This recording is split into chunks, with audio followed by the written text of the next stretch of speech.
Hello everyone, very good evening. This is Shashir. Welcome to my YouTube channel, Shashir की पाठशाला. So in this video we will talk about KVS waiting list and revised list, जो कि बहुत लोग बार बार comment और बार बार पूछ रहे हैं कि KVS का जो रिवाइज लिस्ट है और वेटिंग लिस्ट है वो कब तक आएगा. मैंने हर बार बताया है और इस बार भी बताऊंगा आपको, तो वीडियो को लास्ट तक देखिएगा.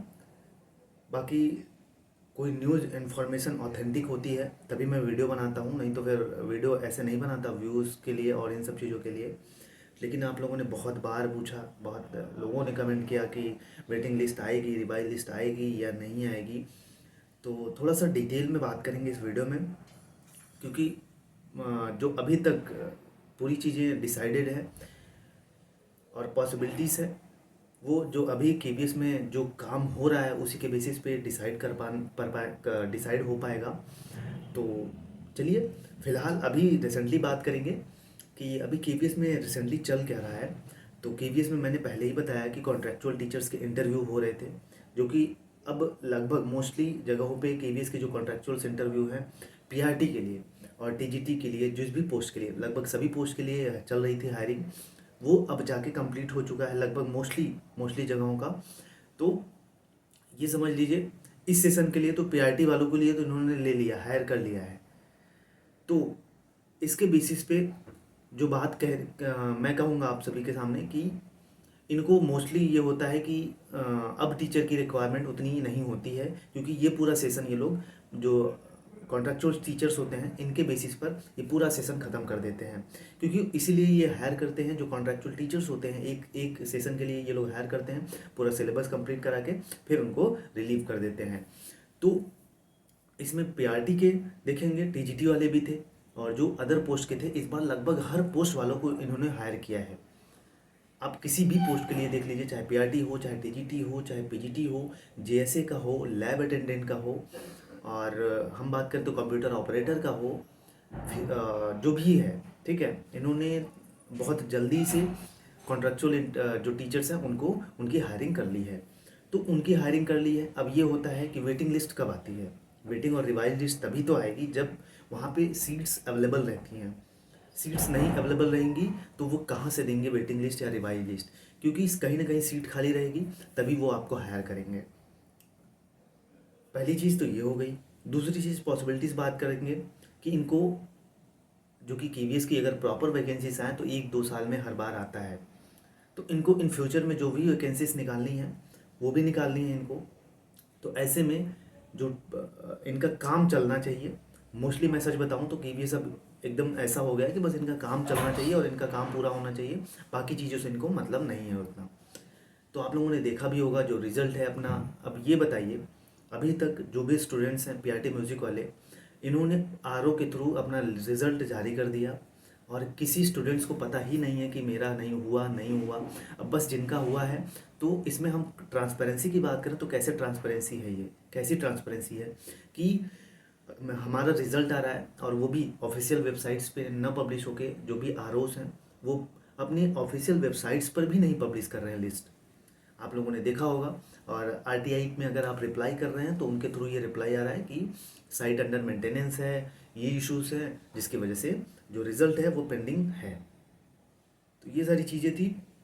तो ऐसे टॉपिक्स पे बात करेंगे तो बहुत सारे मुद्दे हैं जिसको हम इग्नोर तो नहीं कर सकते, लेकिन उससे हम कुछ कह भी नहीं सकते उसके लिए. तो आप समझ सकते हैं कि ये पूरा प्रोसेस समझिए तो आपको समझ में आएगा सच्चाई की है क्या एक्चुअली में, जो रियलिटी है वो केवीएस क्या करना चाहता है और क्या नहीं करना चाहता. मेरा इन बातों को बताने का आपका बस यही मकसद है, ताकि आप चीज़ों को समझिए कि हाँ सच में यही चीज़ें हो रही हैं. तो इन्होंने जो अपना जो भी सीटें 1-2 खाली थी जगह जहाँ जहाँ पे, इन्होंने वहाँ पे कॉन्ट्रैक्चुअल टीचर्स की वैकेंसीज निकाली, जिस भी पोस्ट की खाली थी, लगभग हर पोस्ट की जो भी खाली थी निकाली और वहाँ पे हायर कर लिया. तो इससे क्या होगा कि वैकेंसीज वहाँ पे एकदम फिल हो गया और इनका एक सेशन भी प्रॉपर तरीके से चलेगा. पूरा इनका एक सेशन जो है वो प्रॉपर तरीके से चलेगा. अब मान लीजिए किसी किसी पोस्ट की जैसे वैकेंसीज खाली रह जाती हैं. जैसे मान लीजिए एक एग्जांपल के तौर पे टीजीटी की जो पोस्ट की वैकेंसीज हैं वो कुछ जगहों पे खाली रह जाती हैं. तो रिवाइज लिस्ट आनी चाहिए, ये 100% है. पॉसिबिलिटीज़ अगर मतलब ऐसा जैसा अभी प्रीवियस ईयर के बेसिस पे मैं कहूँ तो रिवाइज लिस्ट जरूर आनी चाहिए। जो मेरा प्रीवियस बेसिस पे रिकॉर्ड है, आप भी देख सकते हैं जो प्रीवियस के ईयर्स के बेसिस पे कि रिवाइज लिस्ट आई है, लेट आई है लेकिन आई जरूर है। तो इसका तो मैं समर्थन करता हूँ कि हाँ, जो वेटिंग लिस्ट है और रिवाइज लिस्ट है वो आनी चाहिए। लेकिन बात यह है कि जो पॉसिबिलिटीज़ बन पा रही हैं, अभी इलेक्शन है इनके सामने, ठीक है, पूरे टीचर्स की जो भी है ट्रेनिंग वगैरह चलती है और ड्यूटी लगती है सबकी, लगभग मोस्टली टीचर्स की वगैरह की ड्यूटी लगती है इलेक्शंस में। तो जैसे ये कॉन्ट्रेक्चुअल टीचर हायर करके इनका काम चलने लगेगा, एक सेशन का पूरा इनका काम होगा। अब अगले सेशन की जो है ये टीचर्स की इनको इतनी चिंता रहती नहीं है। बाकी ये जो रिजल्ट निकाल रहे हैं आप देख ही पा रहे हैं कि कुछ आर तो पब्लिश कर रहे हैं कि हाँ हमारे आर में इनका वैकेंसी, इनकी मतलब इनकी पोस्टिंग हुई है। बाकी कुछ आर तो ऐसे हैं जो पोस्टिंग ही अपने ऑफिशियल वेबसाइट्स पे पब्लिश भी नहीं कर रहे हैं कि हमारे यहाँ इतने लोगों का सिलेक्शन हुआ है, डायरेक्ट 2-3 लोगों का मेल कर दे रहे हैं। ऐसे हमें कैसे पता चलेगा कि इन्हीं का सिलेक्शन हुआ है जब तक ऑफिशियल वेबसाइट्स पे कोई चीज़ नहीं पब्लिश हो रही है। दूसरी चीज़, इनको कंबाइन लिस्ट देना चाहिए। कंबाइन लिस्ट क्यों देना चाहिए भाई? ताकि एटलीस्ट स्टूडेंट को पता चल सके किसका किसका सिलेक्शन हुआ है प्रॉपर। तो अभी इनका ही पीआरटी म्यूजिक वालों की ही ज्वाइनिंग 4 मार्च इन्होंने ज्वाइनिंग दी है। ट्रांसफ़र का काम चल ही रहा है, प्रमोशन के काम हो ही गए हैं, उनकी भी ज्वाइनिंग लास्ट तारीख जो लास्ट डेट है 7 मार्च आई थिंक दी है। 7 मार्च तक सारे अपने जो पीआरटी हैं वो हेडमास्टर से प्रमोशन हो जाएगा उनका, ठीक है। तो ये वैकेंसीज कुछ बचेंगी।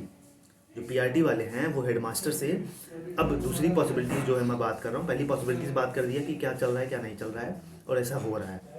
दूसरी पॉसिबिलिटीज़ जो पीआरटी से हेडमास्टर में बने हैं, तो कहीं ना कहीं ये अपने आप में दिखाता है कि हाँ जो वेटिंग लिस्ट है वो आ सकती है। अब प्राइमरी की मैं पीआरटी की बात करूँ तो जो वेटिंग लिस्ट है, क्योंकि पीआरटी वाले हेडमास्टर में प्रमोट हुए हैं तो उतनी कहीं ना कहीं वो वैकेंसी, उनकी वैकेंसीज खाली होगी। तो उन 2 पॉसिबिलिटीज़ बनती हैं, या तो उनकी वैकेंसीज कॉन्ट्रेक्चुअल टीचर्स के थ्रू भर ली जाए और या तो रिवाइज और वेटिंग लिस्ट निकाल के उनको फिल किया जाए।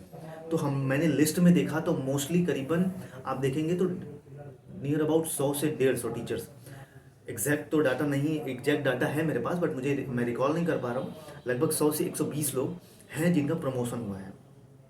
तो अब एक पॉसिबिलिटीज तो ये बनती है कि ये कॉन्ट्रेक्चुअल टीचर्स हर जगह जितने जितने लोग जहाँ जहाँ पे प्रमोशन हुआ है वहाँ पे कॉन्ट्रेक्चुअल टीचर्स के थ्रू वो वैकेंसी ये लोग फिर फुलफिल कर ले रहे हैं। या तो दूसरी पॉसिबिलिटीज़ ये बनती है कि रिवाइज लिस्ट आनी चाहिए या वेटिंग लिस्ट आनी चाहिए जिससे उनकी जो वैकेंसीज है। तो ये सारी चीज़ें थी, पॉसिबिलिटीज़ थी जो होनी चाहिए। तो अकॉर्डिंग टू प्रीवियस ईयर के बेसिस पे अगर आप जाएंगे तो वेटिंग लिस्ट, रिवाइज लिस्ट 100% आनी चाहिए क्योंकि अभी तक आया है। और इसमें भी मैंने बात भी कई कई लोगों से, तो उन्होंने बस यही चीज़ कहा कि अभी तक जो वेटिंग और रिवाइज लिस्ट है उसको लेके कोई चर्चा नहीं है, केबीएस में चल रही है। तो जहाँ से अपने मतलब अपनी चीज़ें होती हैं तो वहाँ से यही पता चल रहा है कि कोई चीज़ें नहीं चल रही हैं इस पर, रिवाइज लिस्ट और वेटिंग लिस्ट पे। अभी तो बस यही चल रहा है कि उनके प्रमोशन वाला चीज़ें हो गई, कॉन्ट्रेक्चुअल टीचर्स की जो हायरिंग हुई है उनका प्रोसेस हो रहा है। और बात करूँ तो ट्रांसफ़र का प्रमोशन उस पर लग गए हैं केवीएस के लोग। तो सबसे बड़ी चीज़, जिनका पीआरटी म्यूज़िक का रिजल्ट आया है उनकी कंबाइन लिस्ट आनी चाहिए ताकि हर एक स्टूडेंट्स को पता चल सके कि हाँ इतने लोगों का सिलेक्शन हुआ है। अब ऐसे कैसे पता चल पाएगा कि यहाँ सीट्स थी, यहाँ भर लिया, यहाँ पे सीट्स नहीं है? ये सारी चीज़ें बहुत अगर पूरी तरह से बात करेंगे तो थोड़ा टाइम लग जाएगा उसमें। तो बस मैंने ये सारी चीज़ें डिस्कस की ताकि आप समझ पाएँ एक तरीके से कि हाँ एक्चुअली में ये बात ऐसी होती है और यही प्रोसेस होता है। तो बाकी आप समझदार हैं खुद, और मैं बार बार कहता हूँ कि जब तक मेरे पास कोई ऑफिशियल न्यूज़ नहीं आती तब तक मैं चीज़ों को बताता नहीं हूँ कि वेटिंग लिस्ट 2 दिन बाद आएगी, 3 दिन बाद आएगी। जैसे ही आने होगी तो मेरे मुंह से आप सीधा सुनेंगे कि हाँ 2 दिन बाद आएगी और 2 दिन बाद 100% आ जाएगी। अभी तक यही हुआ है। बाकी 1% रिस्क तो हर चीज़ में रहता है। तो चलिए इस वीडियो में यहीं तक, फिर अगले वीडियो में मिलेंगे। कोई भी डाउट्स हो तो कमेंट में ज़रूर मेंशन करिएगा, और वीडियो अच्छी लगे तो लाइक शेयर सब्सक्राइब जरूर करिएगा ताकि मुझे भी मोटिवेशन मिले और आपके लिए ऐसे न्यूज़ इन्फॉर्मेशन मैं लाता रहूँ। तो चलिए, ऑल द बेस्ट, जय हिंद जय भारत।